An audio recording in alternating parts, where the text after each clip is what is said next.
Pastoral Social. Es la acción de todos los miembros de la Iglesia para hacer presente la verdad, la justicia y la caridad evangélicas para el crecimiento del reino de Dios.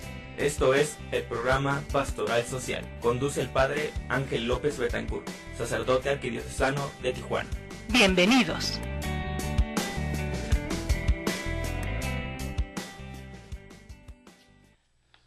Muy buenas noches, estimados y queridos hermanos, hermanas que están por allí con esperando este momento de reflexión sobre algunos aspectos de la doctrina social de la Iglesia, fundamento base, como hemos dicho, que de la pastoral social, de esa tercera vertiente, y no por tercera menos importante, de la pastoral de la Iglesia, de la misión de la Iglesia, juntamente con la pastoral profética y la pastoral litúrgica. Era lo que se predica, lo que se celebra y lo que debe de vivirse. Es la pastoral social, pues, la que debe de, digamos, lo que nos debe llevar a encarnar el Evangelio que todos los cristianos creemos, profesamos, amamos y queremos difundir, extendiendo de esa manera el reino de Jesucristo. Y pues todos nosotros debemos estar siempre con el entusiasmo grande, muy grande entusiasmo, de incluso dar nuestro tiempo, nuestras fuerzas, nuestros corazones, incluso los bienes que se tengan, que se posean, en favor del rey, de la extensión del reino, especialmente pues donde más se necesita, especialmente con quienes más lo necesitan. En todo este tiempo, hermanos, que hemos estado aquí platicando con ustedes, pues hemos dado algunos lineamientos, algunos principios, algunos mensajes, pero pues ahora quiero llamar la atención en esta noche de abocarnos más a lo que cómo se hacen las cosas, ¿verdad? A fin de que este espacio pues no solamente quede, y también lo anunciamos desde un principio, que no debe de ser una simple teoría o una teoría más, una enseñanza, una doctrina más que se queda ahí en el librero, en la biblioteca o simplemente almacenada en los cerebros intelectuales. Es momento entonces, y esta noche les quiero proponer que analicemos ya situaciones que nos lleven a hacer, a practicar todos estos principios que pues intelectualmente conocemos, pero que deben hacerse vida en las calles, en los hogares, en las plazas, en la sociedad toda, en el campo de la política, los que se dedican más a la cuestión económica. Tendremos un apartadito precisamente sobre la cuestión económica esta noche. Pues ojalá que les voy a dar algunos elementos pues de cómo hacen muchas personas ya la vida pues de la vivencia de la fe.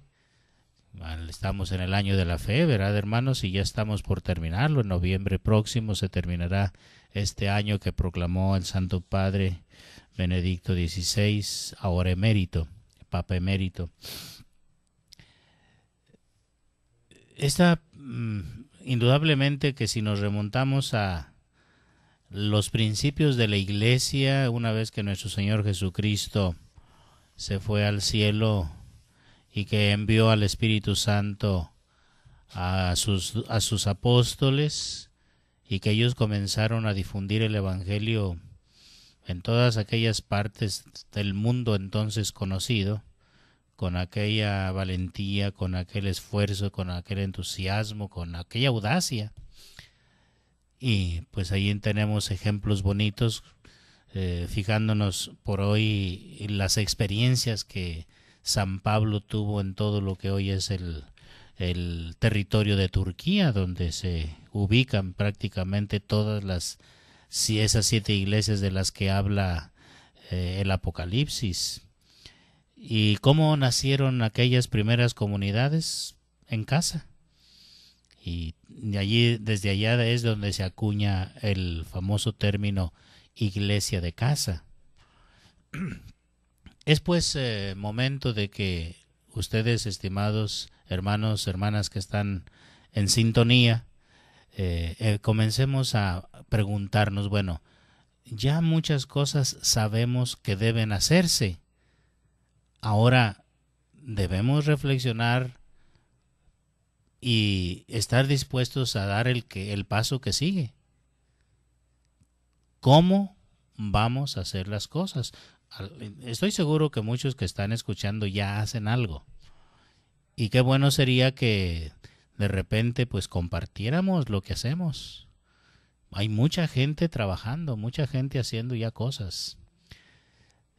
Se habla mucho, por ejemplo, hermanos, de las iglesias de casa tipo papás y mamás catequistas, donde se propone que sean los papás y las mamás los catequistas de sus hijos, y que en el ámbito, digamos, del templo, pues nada más se vayan a reforzar lo que ya se enseñó en casa, que sean los papás los que primero reciben de parte de la parroquia la instrucción, la enseñanza, y luego ellos sean los catequistas.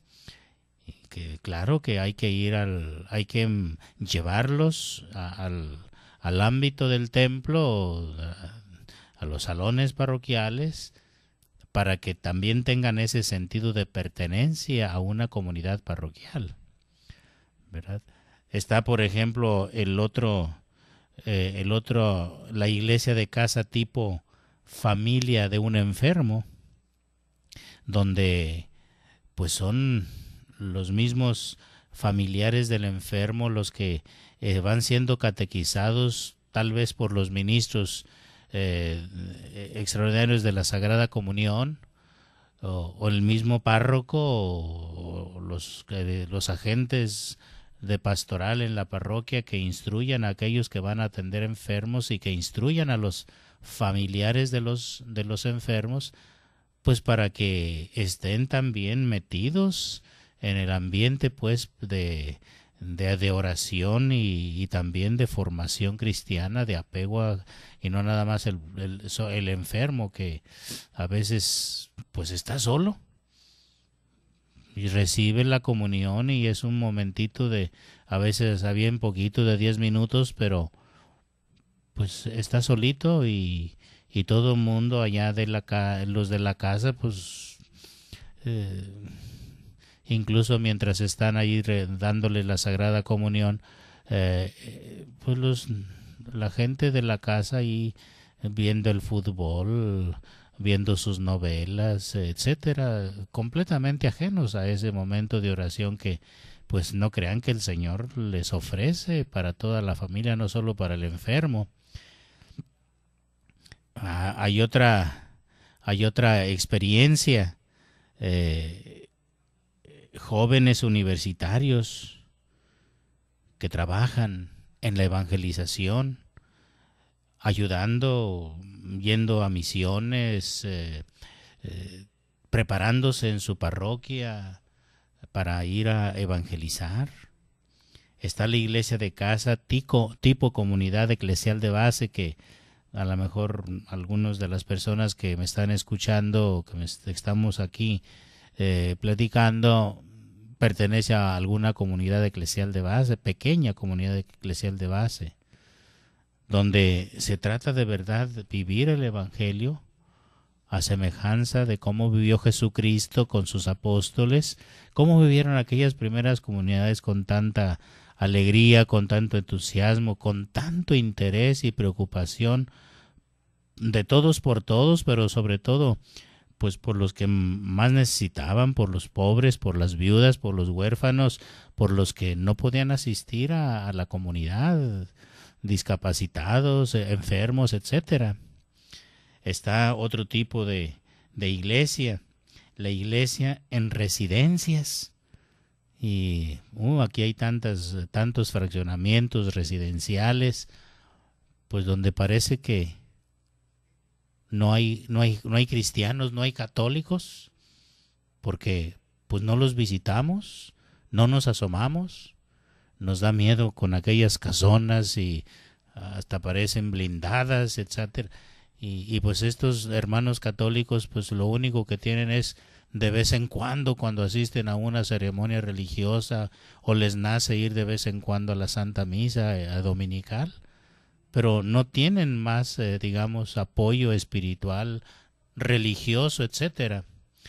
Está también, fíjense, la iglesia tipo religiosidad popular que pues también a pesar de que hay tanta religiosidad popular de muchísima gente que vive aquí en Tijuana y que trae sus tradiciones de allá de su pueblo, ya sea del sureste, del centro tan rico que es en tradiciones populares, pues aquí ya no tienen el apoyo.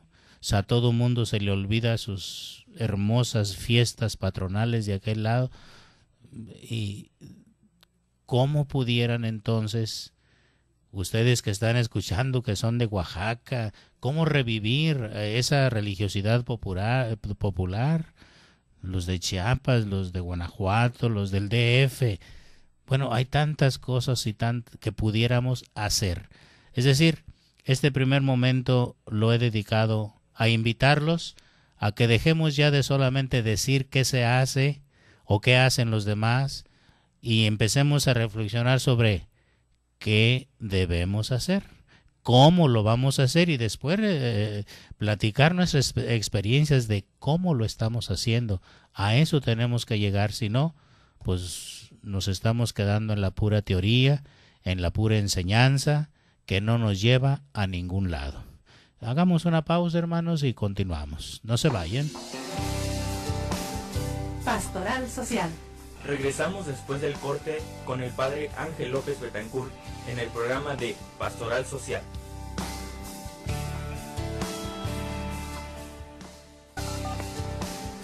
El padre Ángel López Betancourt está de regreso. Continuamos en Pastoral Social. Pastoral Social.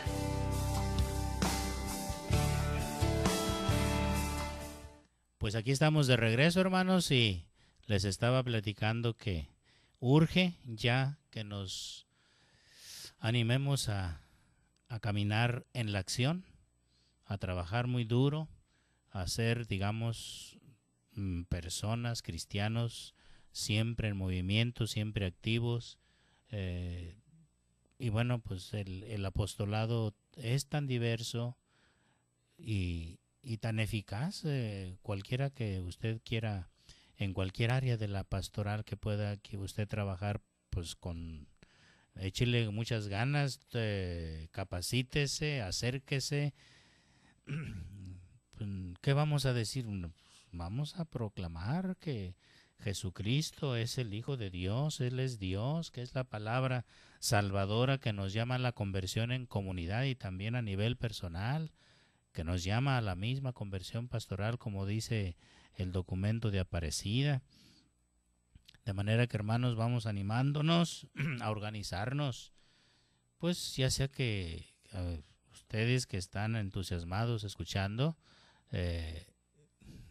se reúnan, por ejemplo, 1, 2, 3 familias, amigos, y comiencen a pensar, oye, de veras, vamos haciendo algo bien sencillo, visitas domiciliarias, ir a la parroquia y decirle, padre, pues quisiéramos que nos ofreciera algún folletito, algo para ir a difundir la palabra. Algunas incluso vamos a conocer a dar a conocer cuáles son los servicios de la parroquia, ir ya por parejas a visitar los domicilios, o también, bueno, pues en forma masiva, como lo hicieron en algún momento los grupos de niños de catequesis por allá por Mayo, que andaba todo un titipuchal de niños en una cuadra invitando a las personas a que se unieran orar por la paz, a manifestarse en una peregrinación, una marcha por la paz. Y hermanos, pues quiero recordarles en este espacio, en esta tarde, noche, que pues los laicos, usted hermano, usted hermana que no es sacerdote, que no es de la parte jerárquica de la iglesia, debe de ser una persona laico, laica, hombre, mujer, protagonista en su laicado. Es la hora de los laicos, decían allá en 1975, fíjense. El reino de los cielos, dice Jesucristo, es semejante a un propietario que salió a primera hora de la mañana a contratar obreros para su viña. Y esta noche, estimados hermanos, el Señor está una vez más invitando a que trabajemos en su viña, que le echemos ganas al apostolado, a trabajar. Esa es, digamos, la invitación, la proclamación, este es el grito. Vamos a trabajar.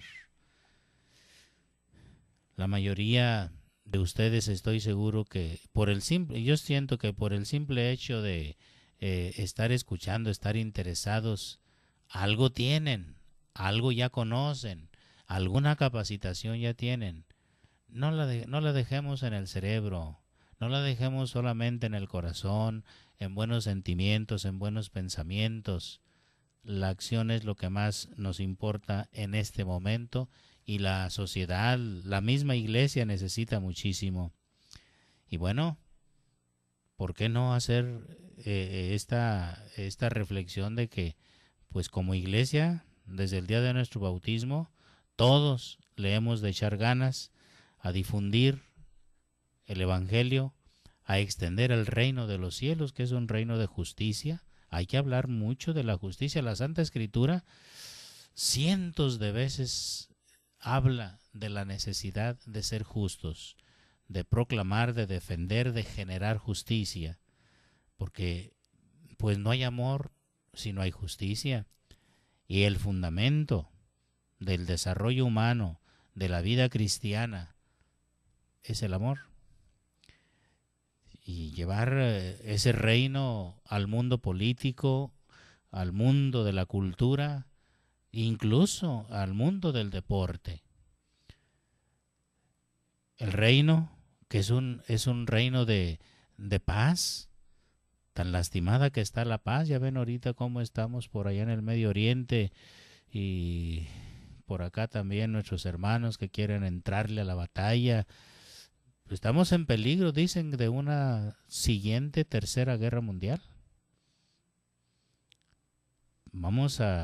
Ya el Papa nos ha invitado a que nos unamos a esta jornada de oración por esos lugares que están candentes, y no dejemos de hacerle caso al Papa. Fíjense cómo hasta ya un líder musulmán y ya se unió y dice: yo voy a ir ahí al Vaticano, voy a ir a la plaza de San Pedro a orar juntamente con el Papa Francisco. Estoy muy de acuerdo en que oremos por la paz aquí en mi territorio. Nosotros unámonos también a esa jornada de oración por la paz del mundo, y no es más que estar trabajando. Al construir la paz estamos trabajando en la construcción del reino que el Señor nos pide que hagamos. Es un reino de libertad. Si hay muchachos, jóvenes, adolescentes que están escuchando, aprecien su libertad, pero no lo confundan con el libertinaje. La libertad consiste en amar a los demás, en servir a los demás, en siempre estar escogiendo lo mejor, no propiamente en escoger entre lo bueno y lo malo. La libertad es un don que Dios nos dio para que escojamos siempre lo mejor, de lo bueno lo mejor. Lo otro es estar engañándonos, estar trabajando o actuando a capricho, diciendo que yo sabré lo que hago porque soy libre. Es un reino es un reino de verdad.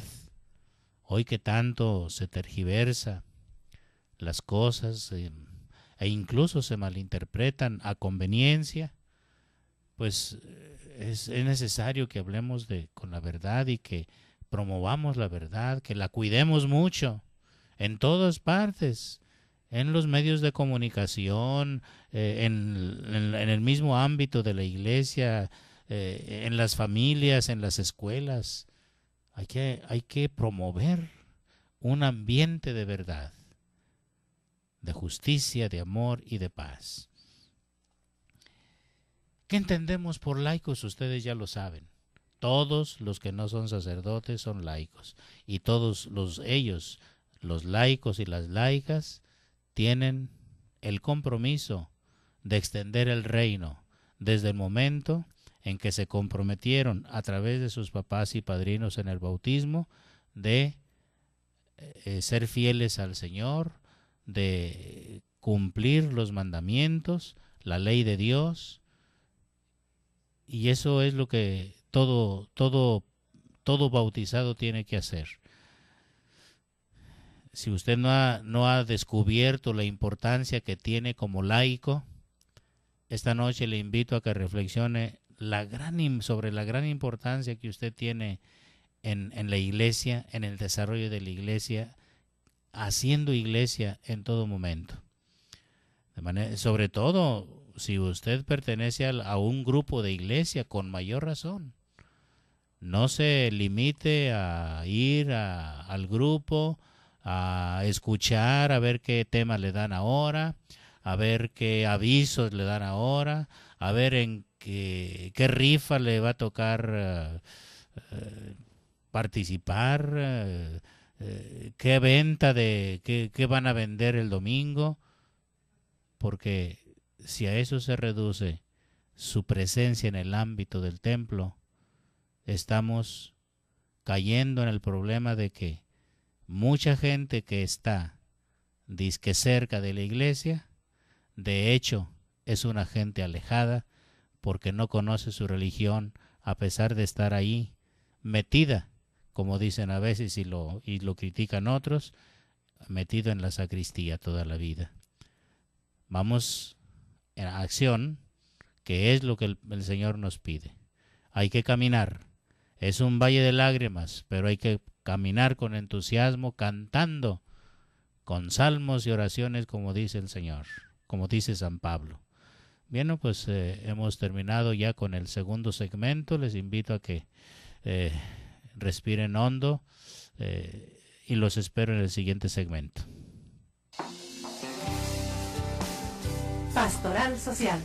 Regresamos después del corte con el padre Ángel López Betancourt en el programa de Pastoral Social.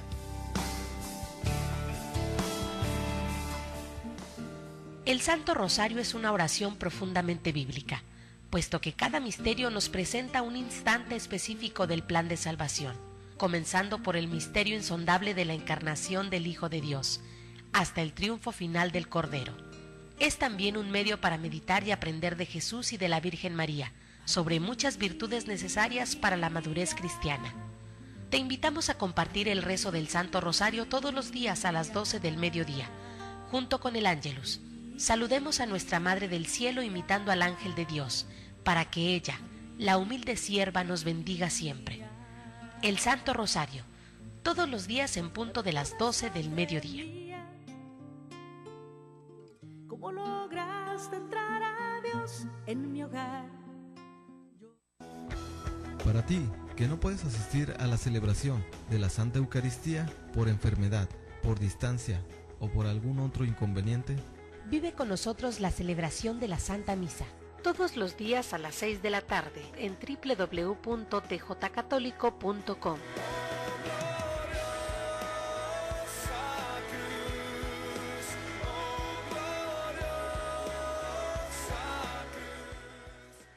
Koinonia Radio, nueva casa, programación extendida, acompañándote más tiempo. La radio de la Arquidiócesis en cadena 800 AM. Levantando la voz para evangelizar.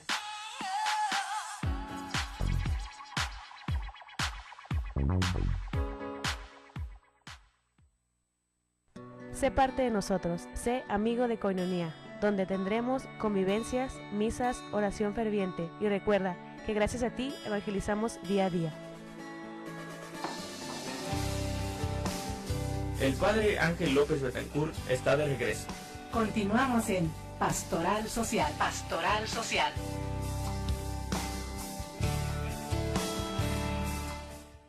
Ya estamos de regreso, hermanos, y pues continuamos después de invitarlos a la acción, de recordarles, sobre todo a mis hermanos y hermanas laicos, laicas, sobre ese compromiso que todos tenemos como fieles cristianos, como bautizados, de ejercitar en la caridad la misión que tiene toda la Iglesia de difundir el reino de Cristo. Nos abocamos ahora en estos 2 espacios que nos quedan a hablar un poquito sobre esa cuestión que nos cuesta tanto trabajo y que nos trae siempre en jaque, la cuestión de económica. Primeramente, antes de que se me pase, con mucho gusto saludo a Irma y Antonio del Mar. Gracias por sus saludos. Tomo en cuenta la petición que hacen de orar por el eterno descanso de la señora Micaela Sauceda, que por más de 20 años trabajó con los migrantes y por los migrantes.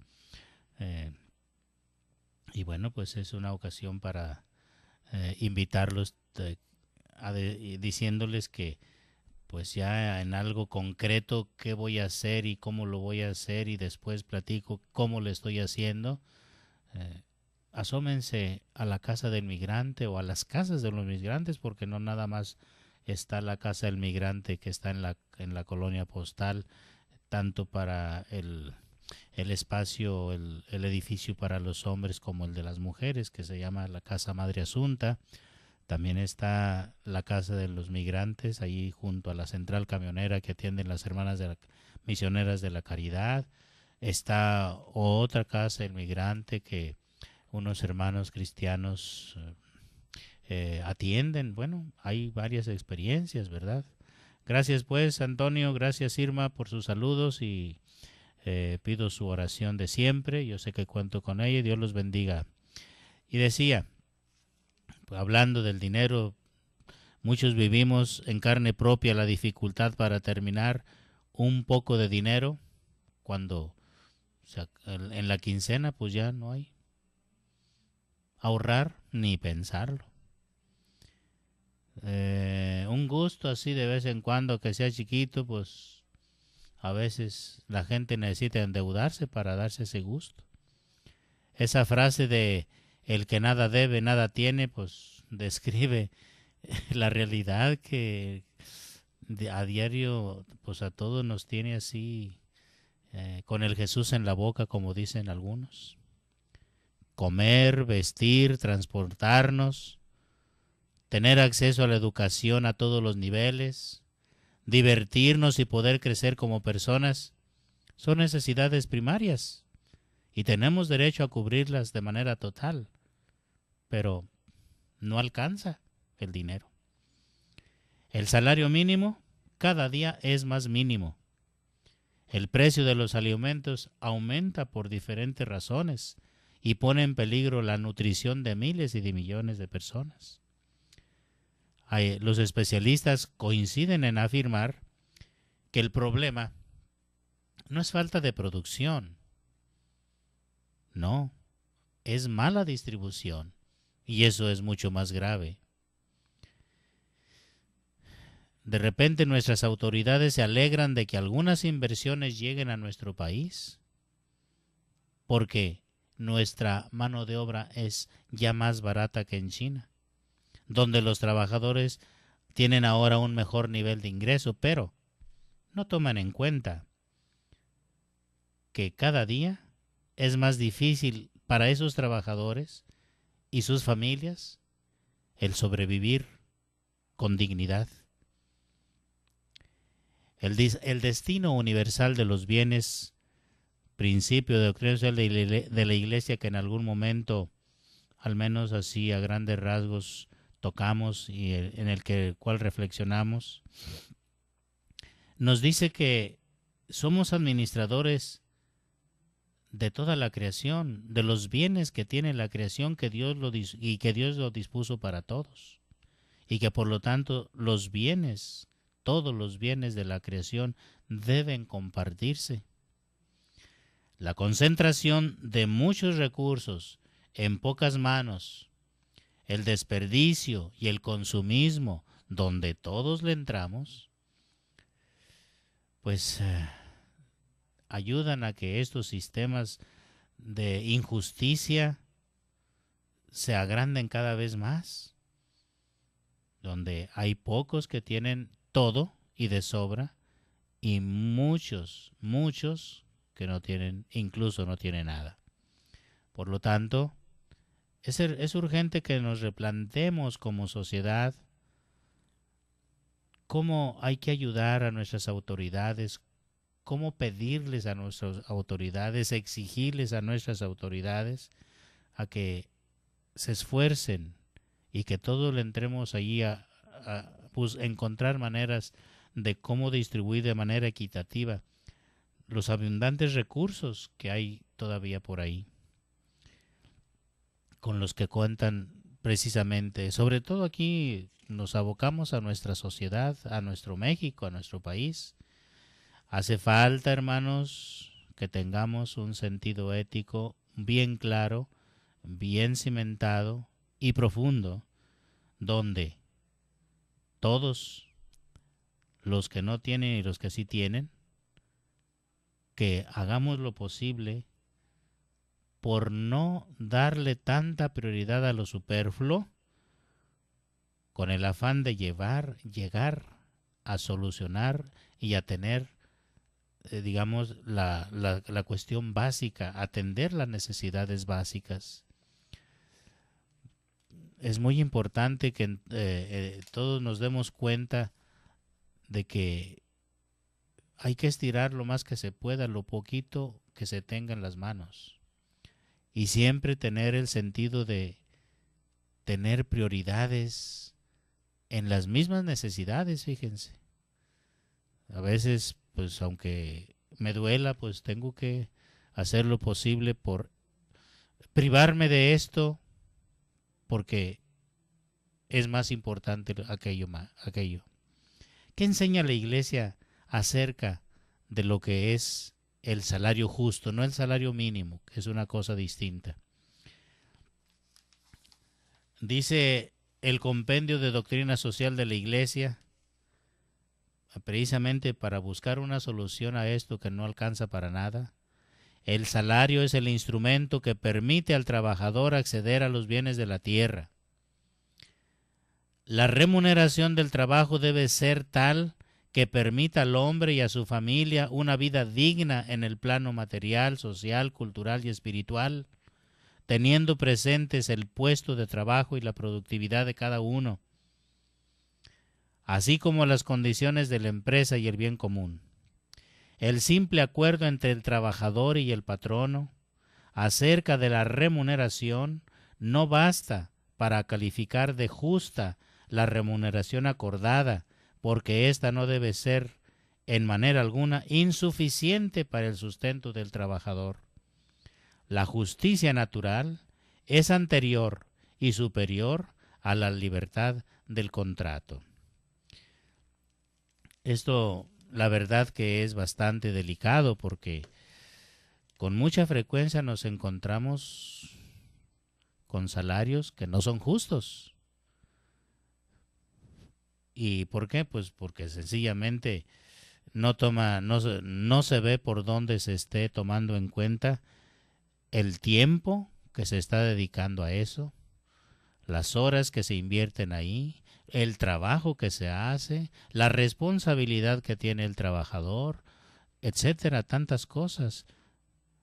Sin embargo, pues a veces los empleados no tienen más que o lo aceptas o pues no hay trabajo ya, porque no puedo pagarte más.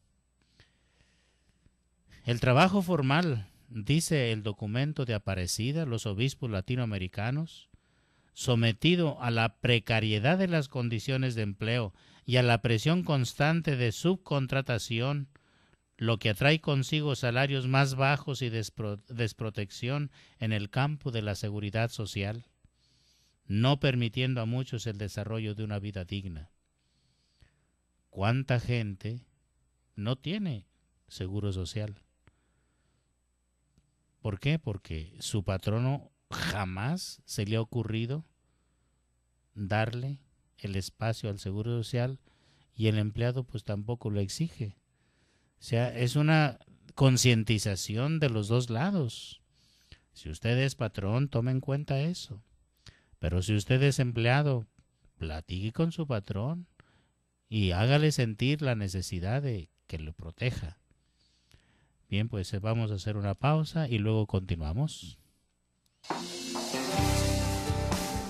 Pastoral Social. Regresamos después del corte con el padre Ángel López Betancourt en el programa de Pastoral Social. El padre Ángel López Betancourt está de regreso. Continuamos en Pastoral Social. Pastoral Social.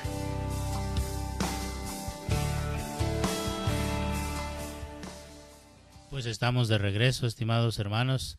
Les decía en el segmento anterior que es distinto el concepto de salario justo y salario mínimo. Salario mínimo pues es eso, que peor es nada. El salario justo es aquel que, y lo propone la doctrina social de la Iglesia desde hace muchos años, desde la primera encíclica de corte social proclamada o promulgada por el Papa León XIII allá en 1891. El salario justo es aquel que incluso le puede permitir al trabajador tener un remanente, un pequeño piquito por ahí para ahorrar. Y sobre el salario justo estábamos reflexionando en el anterior segmento. ¿Qué dice, por ejemplo, el Papa Juan XXIII de feliz memoria, allá por los años 60, en su encíclica Mater et Magistra? Decía Juan XXIII que los trabajadores cobren un salario cuyo importe les permita mantener un nivel de vida verdaderamente humano y hacer frente con dignidad a sus obligaciones familiares. Es decir, a la cuestión de la comida, del vestido, del calzado, de la renta, luz, agua, escuela. Hoy me decía, llegaba ahí una persona a decirme: padre, pues no tengo para los útiles de mi hijo. Si no me puede prestar, pues ¿qué hago? Póngame a hacer algo o le empeño algo, pero ando desesperada porque no tengo para los útiles. Pero es necesario, decía Juan XXIII, además, que al determinar la remuneración justa del trabajo, se tengan en cuenta la efectiva aportación de cada trabajador a la producción económica, la situación financiera de la empresa, las exigencias del bien común de la respectiva comunidad política y, por último, las exigencias del bien común universal. O sea que el salario justo a todos beneficiaría, pero si tuviéramos como antecedente lo que ya habíamos platicado, que hubiera una adecuada distribución de toda la riqueza, que de los bienes que tiene la humanidad entera, que no hubiera realmente países exageradamente distantes en cuestión económica de otros, que no hubiera ese tipo tan de países altamente desarrollados y países sumamente subdesarrollados, que no hubiera ese escandaloso, digamos, desequilibrio por ejemplo, en nuestro país, la riqueza está atiborrada en pocas manos. Nuestro país cuenta con el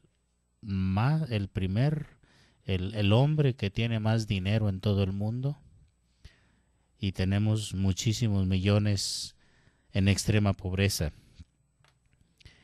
¿Qué dice la Centésimos Annus, esa encíclica tan interesante que festejó los 100 años del Rerum Novarum y que promulgó la Centésimos Annus el Papa Juan Pablo II?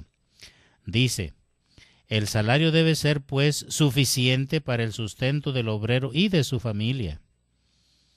Si el trabajador, obligado por la necesidad y acosado por el miedo de un mal mayor, acepta, aun no queriéndola, una condición más dura, porque se le impone en el patrono o el empresario, es esto ciertamente soportar una violencia contra la cual clama la justicia. Y la justicia pues clama al cielo, ¿no? Y aquí inmediatamente nos acordamos de aquello que encontramos, aquella frase fuerte que encontramos en el libro del Génesis, cuando Caín, después de haber matado a su hermano Abel, va corriendo y huyendo prácticamente del lugar donde había cometido el asesinato. Le dice: Caín, ¿qué andas haciendo? ¿A dónde vas? ¿Dónde está tu hermano? No, que yo soy el guardián de mi hermano. No, su sangre clama al cielo, viene hasta mí, grita. Obviamente, pues reclama justicia, ¿no? Por último, a propósito de estos documentos de la Iglesia, el Compendio de la Doctrina Social de la Iglesia, en su número 250, hablando del salario justo, dice: para tutelar la relación entre familia y trabajo, un elemento importante que se ha de apreciar y salvaguardar es el salario familiar, es decir, un salario suficiente que permita mantener y vivir dignamente a la familia. Y pues la verdad, fíjense cómo empecé en esta noche, que pues deberíamos ya de pasar de la teoría a la práctica, y termino precisamente hablando de pura teoría, porque miren qué hermosos documentos tenemos en defensa pues del salario justo, promoviendo pues la dignidad de la persona y la verdad, una vida digna, una calidad de vida que hoy todo mundo clama y reclama, pero que no nos lo permite de esa inadecuada distribución de las cosas. Ciertamente, pues sí es lamentable que en ocasiones el mismo trabajador se hace acreedor de que lo rechacen. ¿Por qué? Porque pues es flojo, no cumple con su trabajo, es irresponsable, no mide consecuencias, desperdicia materia prima y pues descompone pues la armonía de la empresa. Lamentablemente pues hay trabajadores que también son irresponsables y cooperan para que pues la injusticia se dé en los centros de trabajo. Pero bueno, pues este comentario que no sé si usted es empresario, si usted es dueño de una fábrica, si usted es patrono, pues tome lo que le corresponde a raíz de esta reflexión. Si es católico, asómese a los documentos de la doctrina social de la Iglesia, que son muy ricos, y si no tiene a dónde recurrir, hermano, yo le ayudo, ya sabe dónde me puede encontrar, al menos aquí en la radio. Y si usted es trabajador, mire, le suplico que sea responsable trabajador. No contribuya a que la injusticia siga dándose, porque hay empleados irresponsables y poco cooperadores con la empresa. Lamentablemente nos falta esa cultura de responsabilidad, de disciplina, pero pues eso lo podemos dejar para otra ocasión. Juan Pablo II mencionaba también el Centesimus Annus, que la utilización del propio poder adquisitivo debe ejercitarse en el contexto de las exigencias morales de la justicia y la solidaridad, y de responsabilidades sociales precisas. Es decir, todos somos responsables de aquello que adquirimos, y esto implica un criterio moral para los consumidores, pues cada vez que compramos un bien de cualquier índole, estamos ejerciendo una decisión moral. Pues hermano, si a usted le pagan poquito, administre lo mejor que pueda eso poquito que tiene en sus manos. No lo desperdicie. Procure, mire, de verdad, procure no endeudarse, no gaste más de lo que tiene, porque usted automáticamente está empeorando las cosas. A lo mejor de repente no lo ve. No se olvide que aquellos que le prestan lucran con usted. Pues por eso, por algo lo hacen, pues es negocio para ellos. ¿Por qué no hace lo posible por no colaborar en el negocio en el que usted sale perjudicado, en el que usted sale perdiendo? Aparentemente es ayuda, pero no, es negocio, donde el que sale perdiendo es el que consume. No consuma sin medida. No gaste más de lo que tiene, porque de por sí no le alcanza. Gasta más de lo que tiene, usted sale perdiendo.